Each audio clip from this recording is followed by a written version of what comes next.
ஒவ்வொருத்தரையும் எனக்கு ஒரு பாடம் நடத்துறாங்க. ஒரு பிச்சைக்காரன் எனக்கு ஒரு பாடம் நடத்துறான்.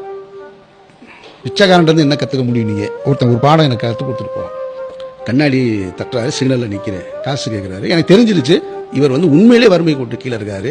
அவருடைய பல்லு கண்ணு சுருங்கி இருக்கு, ரொம்ப எல்லாமே அவர் ரொம்ப முடியாதவர் நினைச்சிருக்காரு. தேடுறேன், நல்லா கவனிக்கணும். இப்படி இந்த 50 ரூபா 100 ரூபாய் தேடுறேன். அன்னைக்குன்னு வண்டிக்குள்ளே இல்லை. ஒரு 50 ரூபாய்க்கான 100 ரூபாய்க்கான இதுக்குள்ளே இருக்கான்னு அப்படின்னு பாக்கெட்டில் அப்படின்னு கையை விட்டு எடுக்கிறேன்.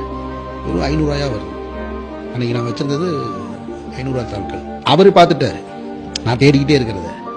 திரும்ப தட்டி அவர் என்னை பார்த்து, இல்லையா பரவாயில்ல அப்படின்ட்டு போயிட்டார். இப்போ எனக்கு ஒரு கேள்வி, ஒருவனுடைய வறுமைக்கு பணம் கொடுக்கணும்னு முடிவு பண்ணுறோம். இப்போ 500 ரூபாய் கொடுத்தா என்ன தப்பு? இது கேள்வி மண்டைக்குள்ள வந்துருச்சு. இந்த கேள்வி, இந்த 500 ரூபாய் இல்லாமல் கண்ணாடிக்கு அந்த பக்கம் நின்று கேட்டவன் பிச்சைக்காரனா, ஏசிய காருக்குள்ளே உட்காந்துட்டு வச்சுட்டு கொடுக்காம இருந்தால் நான் பிச்சைக்காரனா அப்படின்ற கேள்வி எனக்கு வந்துருச்சு. சிக்னலை தாண்டணும்னு. நீங்கள் சொல்லுங்கள், யார் பிச்சைக்காரன்? இந்த ஒரு ஆஸ்பெக்ட்ல நீங்க யோசிச்சிருக்கீங்க. நான் தான் பிச்சைக்காரன். என்கிட்ட 4 500 ரூபா இருந்துச்சுல, 10 500 ரூபா இருந்துச்சுல.